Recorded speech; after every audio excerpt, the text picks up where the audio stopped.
Mejor hablar en M24. Mejor saber.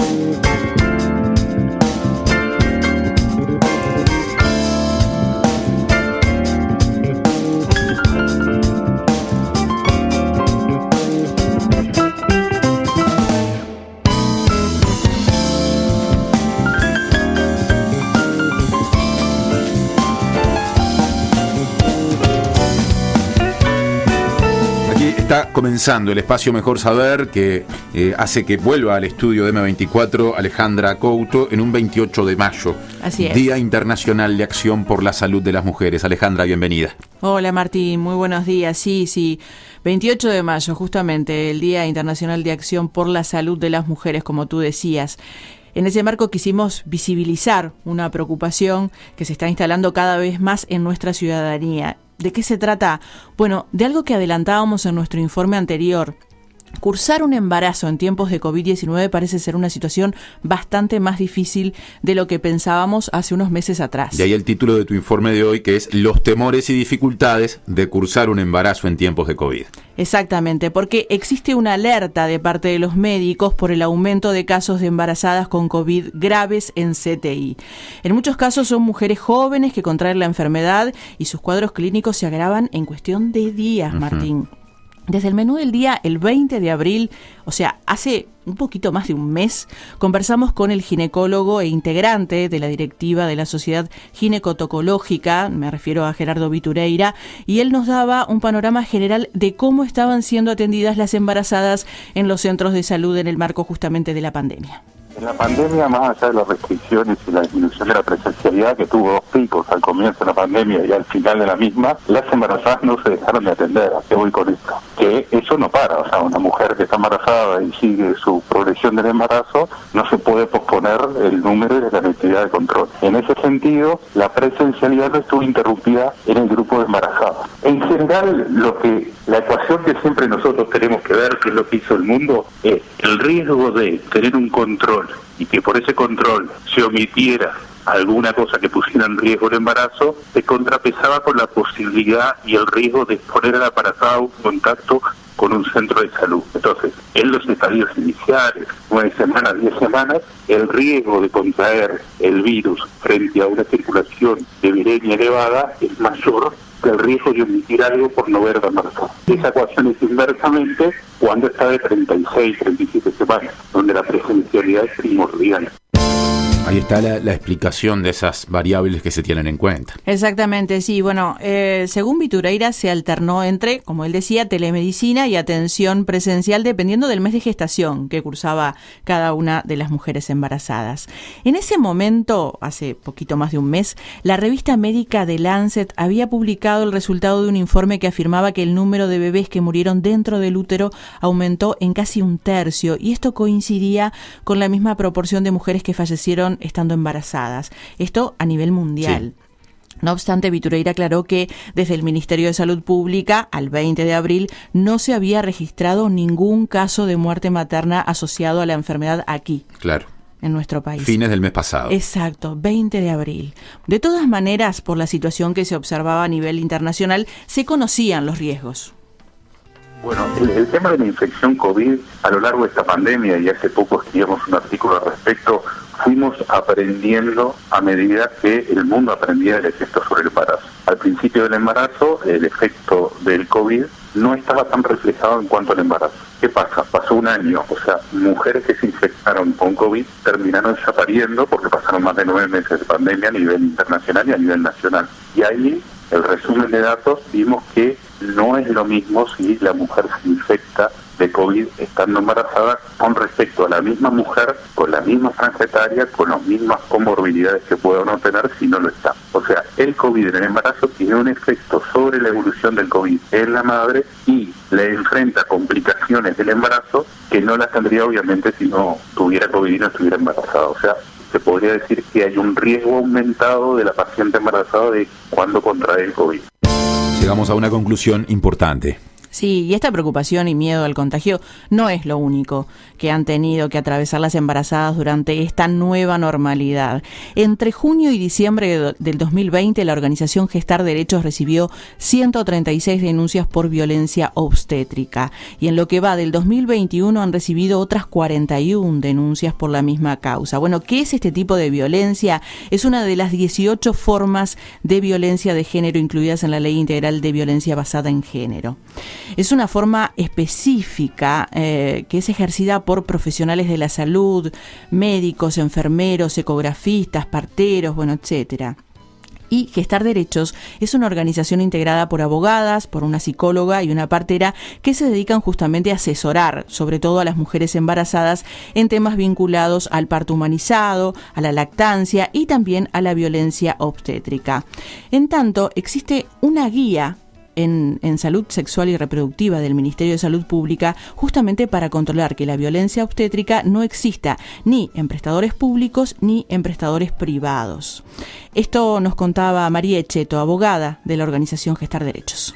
Nosotras, lo que es desde nuestro trabajo, de las denuncias que hemos presentado, el Ministerio como que ha avalado bastante la respuesta que han dado desde las instituciones. Entonces creemos que en realidad no se está controlando o no se está poniendo el foco donde debería estar, que sí, que es precisamente esto, que esas guías en realidad no están ahí, pero o no se aplican o tampoco se controla su aplicación.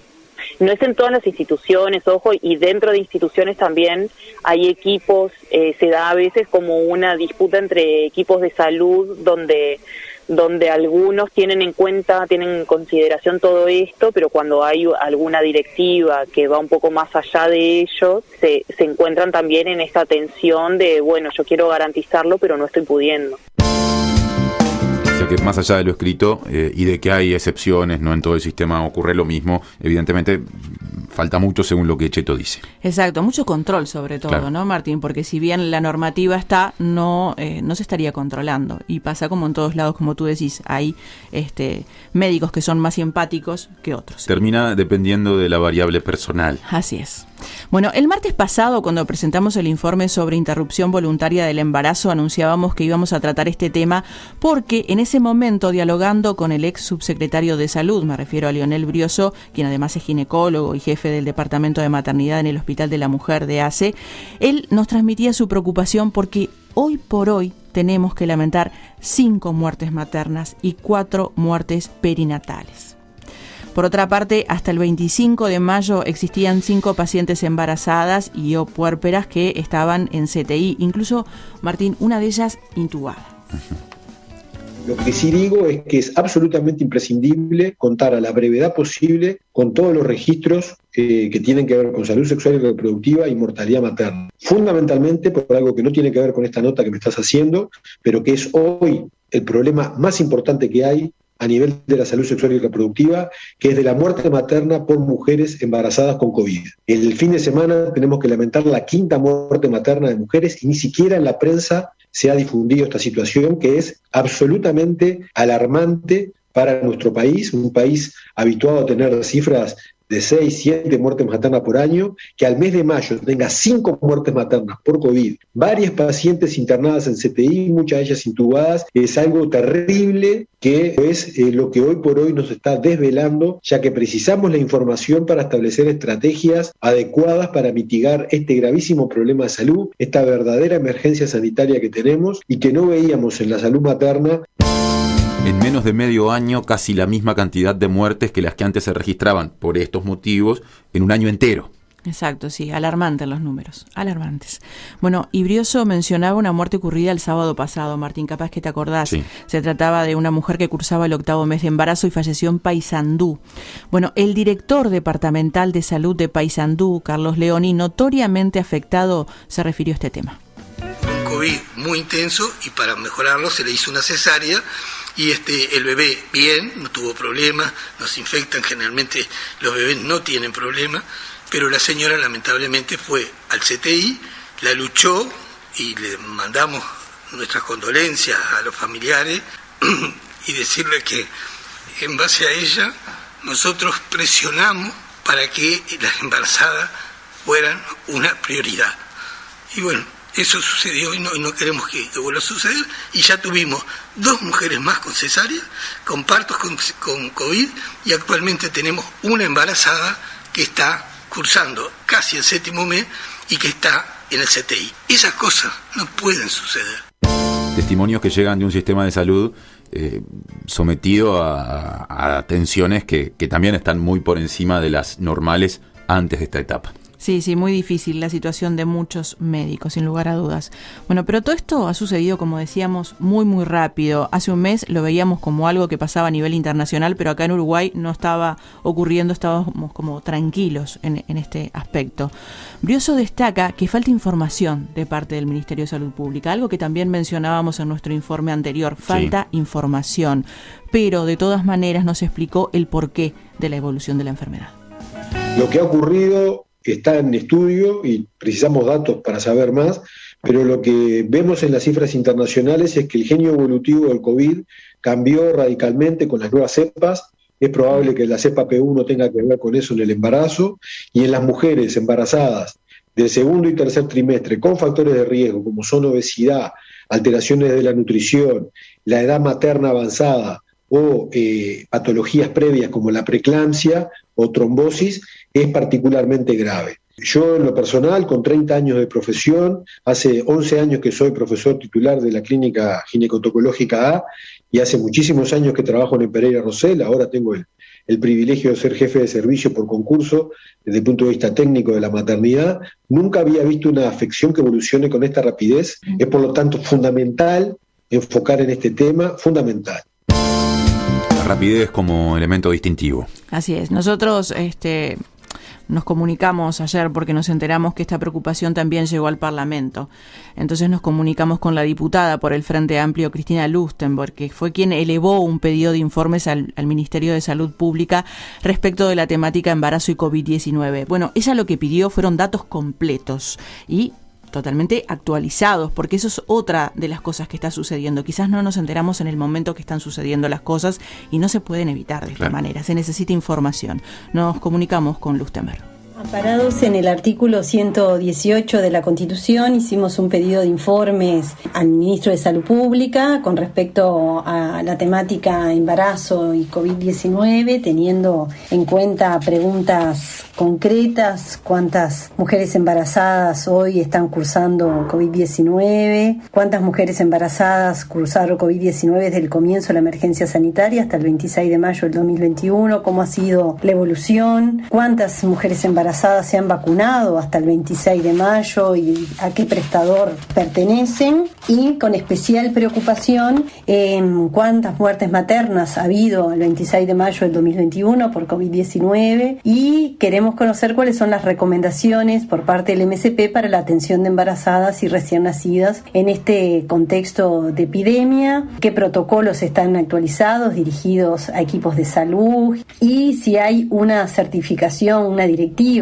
sobre la certificación de mujeres embarazadas por constituir un grupo de riesgo y qué protocolos hay.